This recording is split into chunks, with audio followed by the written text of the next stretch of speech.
So we're looking at Eco Church Sunday. So you've got my Eco Church slides up here. I hope you appreciate them.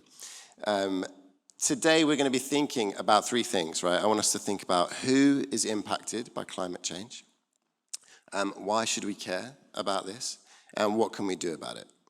Quite straightforward, but hopefully, the one thing I don't want to do is patronize you guys, right? I'm 29 years old, and you guys know way more about the environment than me, if you're younger than me probably. But I'm vegetarian, so that's my kudos. I can do this talk. So I want to talk about those three things about, who does it impact and why should we care, what can we do? But just to give a really broad overhaul of why I think a Christian rationale for why we should care about the environment. And you could spend hours talking about this, and I could go into much more depth, but I'm just going to go broad strokes just to set the scene. But if you want to talk more about this side of things, then chat to me after. There's some great books I can point you to. But the situation, right, is that Psalm 24, verse 1, God made the earth and everything in it. The earth belongs to the Lord. And we can read the creation narratives in Genesis, which are really helpful. And it talks about how God made the earth before he made man. So God made the earth first, and at funerals you might hear from dust we were made and to dust we will return, which talks about, the earth was here before us and it's going to be here after us. The earth is important. And then when we think about what we're told to do on the earth, it says that God put man onto the earth to do these things on the screen behind me, right? To be fruitful and multiply, to fill the earth, to subdue the earth, to rule over the earth. And then Genesis 2:15, it says, the Lord took man and put him in the Garden of Eden to work it and take care of it. And this is what we've been told to do. Right, this is our mandate to look after the planet. And you can zoom in on Genesis 2:15, and the word they used for work is really interesting. It's a word called abad. And it's a Hebrew word, and it's used 285 times in the Bible, and 52 of those times it is translated as worship, and the rest is translated as work. So it's this word that's like this double meaning, which kind of tells us a little bit about what we're here to do. It's like to worship and to work and to look after the earth. It's kind of part of our calling. So that's the situation. But what's the problem? What's the reality? What are we facing? Well, Pope Francis talks about the fact that we have taken these instructions and our sinful human hearts has done a violence to this, and we've kind of flipped it on its head. So if we go to the next slide, instead of ruling the earth, what we have done is, Pope Francis says, we've enslaved the earth to satisfy our desires and our greed, which is pretty bleak, isn't it? And you can talk about Romans 8:22, that the earth groans because of the way that we've enslaved it. Because climate change is a result of humans' greed, right? I think that's kind of the basic situation that we're looking at here. We've got, we live in a world where the Amazon is a company where you can get stuff that you order the same day. It's crazy. And Amazon, as in like the rainforest that we've cut down so that we can make beef burgers. All we're doing is like to get stuff, to get fuel, to get money, so that we can get more stuff, fuel, and money. And it's kind of killing the planet. It's a very cheery talk, isn't it? It's pretty bleak. But we have to take responsibility, and there is hope. But that's kind of the broad strokes picture of what we are looking at. And as I talk about things like Amazon and deforestation people, I'm reminded of the cheesy Christian phrase where when you've got one finger pointing at someone else, you've got three fingers pointing back at you. So why don't you start thinking about the three fingers? And that's what we're going to do tonight. But you guys don't need me to tell you any of that. You know all that stuff, right? So the first question, start for 10 with the people around you, your new best friends. Who does climate change impact? You got 2 minutes. Go. So I hope that you feel enlightened after that conversation. I got 3 questions for you. I was wondering if anyone has ever slept in a leaky tent. If you've gone camping, your mate's been like, I'll bring a tent, don't worry, it's a great tent. And then it rains, and then you're just like swimming when you wake up. Okay, that's number 1. Number 2, have you ever had to drink something, and then you realized as you drank it that it wasn't the drink that you thought you were about to drink? Do you know what I mean? Anyone been to a party and drank from a can that's got a cigarette in it? Yeah, you don't forget that. It's fair. I don't recommend. Flipping heck. Third one. Have you ever had one of those evenings where you're all just sitting outside, it's like a nice summer evening, and then you're having a nice time, and then all of a sudden you just realize you're just getting completely eaten alive by bugs, just everywhere. You need to get one of those magic candles. You're like, who has one of those candles? It reminded me of that African proverb that's like, if you think you're too small to make a difference, you haven't spent the night with a mosquito. There's a bit of wisdom there. Well, right now, folks, those three things, it's a daily reality for anyone who's in Pakistan, because that country has been absolutely ravaged by floods. If we go to the next slide, we'll see that due to an unprecedented monsoon season, there's unimaginable levels of rainfall have occurred in Pakistan. And at the start of September, 1/3 of the entire country was underwater. The flooding itself has destroyed large residential areas, it's damaged farmland, and it's caused landslides, not to mention the fact that it's spread a lot of disease. Over 2 million homes have been destroyed, which you can see kind of mapped on this chart here, and over 33 million people have been significantly affected by these floods. Some more cheery stats for you today. 1,600 people so far have been reported dead, over 800,000 livestock have been reported dead, 100 bridges have collapsed, and thousands of kilometers of road have been destroyed. The sewers in Pakistan are overflowing because of these floods. There are waterborne diseases everywhere, there's rubbish floating around, and the worst part is that there's still more rain forecast. Food at the moment is difficult to find, shelter as well is at a premium, and clean water is not really a luxury for many at the moment. And I share all this just to mention the fact that these conditions, they're non-discriminate in Pakistan right now. They are impacting not just the fit and healthy, the wealthy, but they're impacting children, people with additional needs, pregnant women, new nursing mothers, the elderly, the sick. The floods, they won't just displace the people that can afford to fly, who might have family in other countries. The floods are going to be impacting the most vulnerable people the most. And the thing is that flooding like this is happening because of climate change. It rained continuously this year for 2 months in Pakistan, which is double the length of time that it usually rains for. And this season of the monsoon, there was 3 times as much water than they have had compared to the last 30-year average.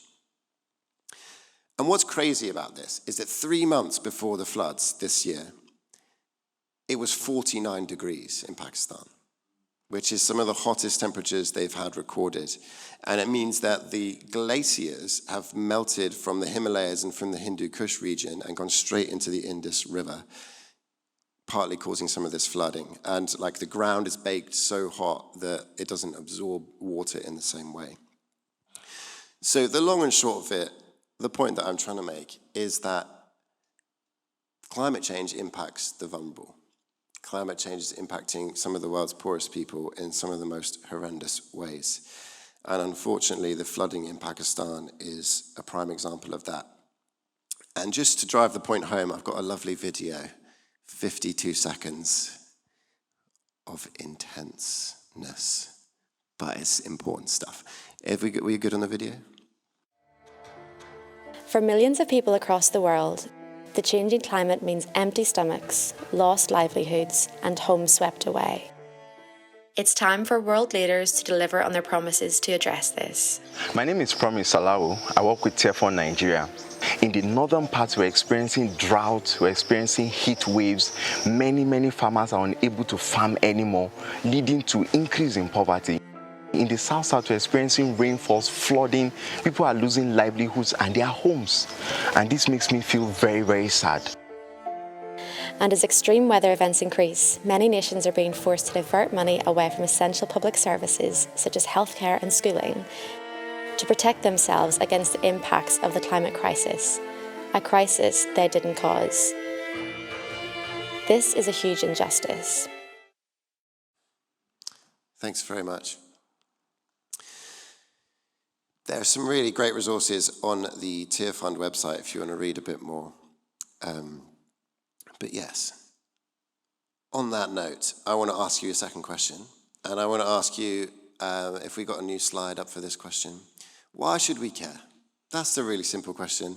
The next level question is, what is a theological rationale for why we should care? Like, what is like some biblical reasoning? But if you want to go just straight down the line, why should we care? You got 2 minutes. Make your case.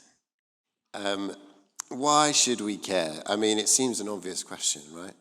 But it's an important one to ask. And when you think about what it says in the Bible, it's also important. Because the way I wanted to go and what I could have done, and I wrote an essay on this at college about like why we should care about the planet as a whole. But I just felt like tonight it'd be really good for us just to think about the simple point in the Bible that God's heart is for the poor, God's heart is for the vulnerable, God's heart is for the needy. And ultimately, that is why climate change is something that as the church, we've got to be all in for. We've got to be all in for it because it's about the people. The Bible and the teachings of Jesus, they are emphatically positioned towards the love and the care of the vulnerable, from the poor, the widow, the foreigner, the sick, again and again and again. The Bible calls us repeatedly to this ministry. And I'm just going to go through like 5 examples of this in the Bible. It says it in Leviticus 19:33. It says, when a foreigner resides among you in your land, do not mistreat them. The foreigner residing among you must be treated as your native born. Love them as yourselves, for you were foreigners in Egypt. I am the Lord your God. Then in Deuteronomy 27:19, it says, cursed is anyone who withholds justice from the foreigner, the fatherless, or the widow. Then all the people shall say, Amen. Amen. Psalm 82, verse 3 says, defend the weak and the fatherless, uphold the cause of the poor and the oppressed. Isaiah 58, 6 and 7 says, loose the chains of injustice, set the oppressed free, share your food with the hungry, provide the wanderer with shelter, clothe the naked. Then in Matthew, there's people, Jesus is talking about who will he see in the kingdom of heaven. And he talks about the people who saw him when he was hungry and fed him, thirsty, and he gave them something to drink. When he was a stranger, they invited him in. When he needed clothes, they clothed him. And when he was sick or in prison, they visited. And then I've got this on a slide as well. The king will reply, and they said, when did we see you like this? The king will reply, truly, I tell you, whatever you did for one of the least of these brothers and sisters of mine, you did for me. Those are just a few examples in the Bible, but it comes up again and again and again and again. And, you know, I'm just going to go back into like the depressing bit about climate change and the effect on the poor, if you will, just humor me. I think it's important that we hear it. But it's real, right? Climate change does impact the poor. And the floods in Pakistan is one example. Another example is found in the Intergovernmental Panel on Climate Change, which is the IPCC, and they came out with a report in 2020. You may have read it. And it concluded that if the world's temperature remains at 2 degrees above pre-industrial temperatures, which is pretty close to where it is now, then by 2030, that's not that long away, 8 years, quick maths, twice as many species will be destroyed. The world economy will be dramatically impacted, and 3 times as many people will be impacted by a shortage of water, food insecurity, and uninhabitable conditions. This will cause political chaos, a heightened chance of conflict, and will see many forced to flee their homes. Welcome to church. The countries that will be most affected are those that rely heavily on agriculture and have less infrastructure and wealth to reduce their carbon emissions. In short, humanity must listen to both the cry of the earth and the cry of the poor. And to that end, I believe, and I think it's quite obvious, that the church really need to wake up to the fact that the ecological crisis that we are seeing is a social justice crisis. Ecological issues are social justice issues. That is the long and the short of the situation. So, here comes the positive spin. Are you ready? We've come all the way down the mountain. We're going to go back up. What can we do that's actually helpful?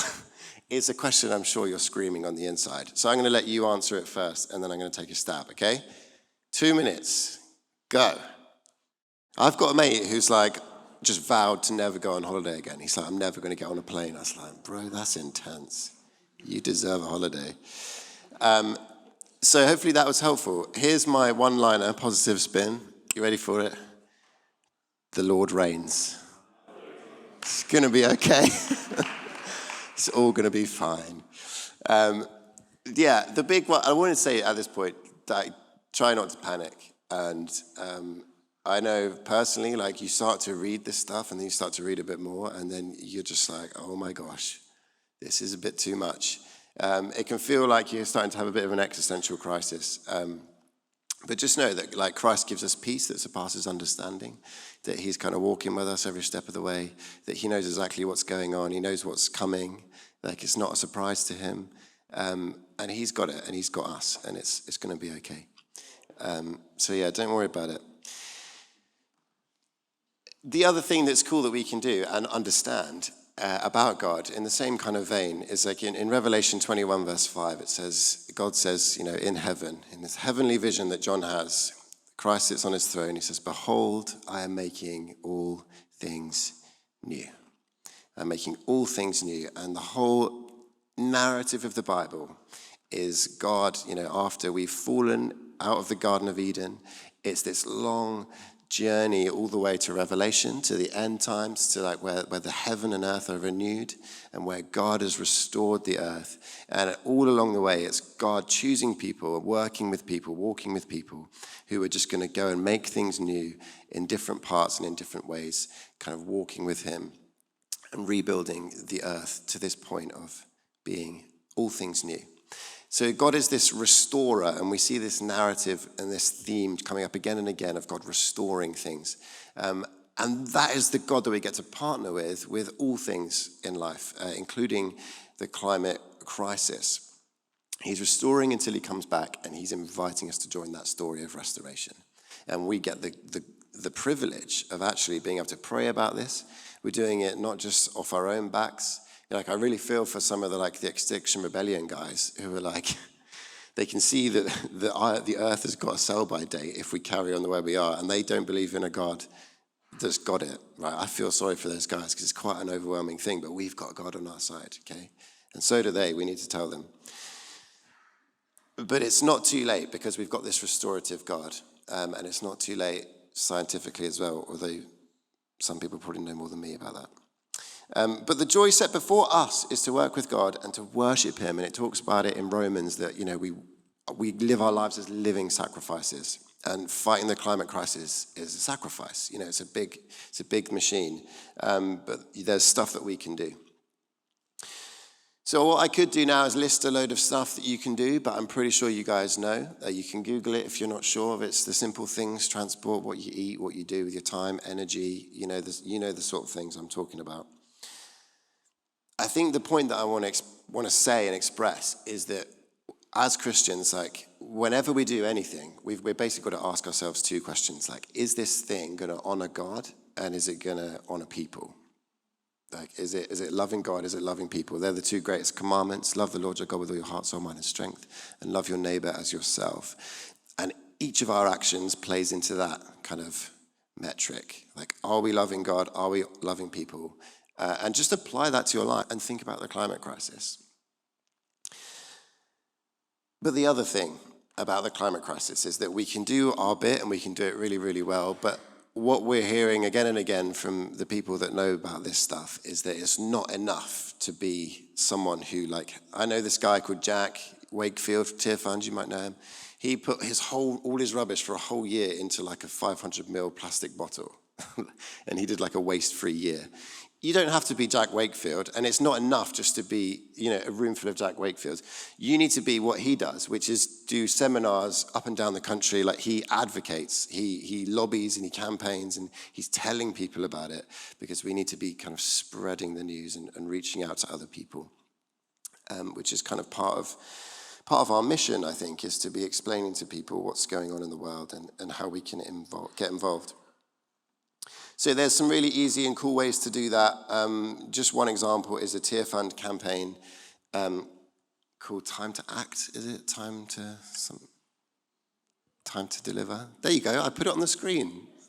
forward thinking, which is calling governments who pledged in 2009 that by 2020 they would be giving $100 billion a year to nations that most need help with the climate crisis. So as I mentioned in the videos, these developing countries are they're having to divert their resource to dealing with these disasters, and it's taking away from things like education and medicine and general infrastructure. So the intervention from richer governments is crucial, but it's not happening. So a really simple way to do it is just to sign a petition online that's going to help move that money to where it needs to be. And as Abby shared earlier, the simple thing we can do is pray.